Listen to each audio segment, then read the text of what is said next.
రాష్ట్ర ఆర్థిక ప్రణాళిక శాసనసభ వ్యవహారాలు మరియు వాణిజ్య పన్నుల శాఖ మంత్రి పయ్యావుల కేశవ్ని వాణిజ్య పన్నుల శాఖ అధికారులు కలిశారు. ఈ సందర్భంగా ఉద్యోగులు ఎదుర్కొంటున్నటువంటి సమస్యల్ని మంత్రికి వివరించారు.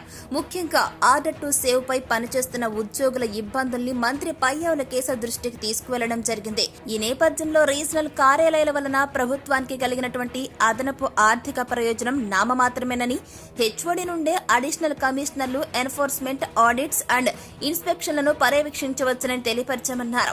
జీఎస్టీఓలకు తగిన ఆధారాలు ఇస్తే రెవెన్యూ సాధనలో మరింత ప్రయోజనకరంగా ఉంటుందని మంత్రి దృష్టికి తీసుకెళ్లామన్నారు.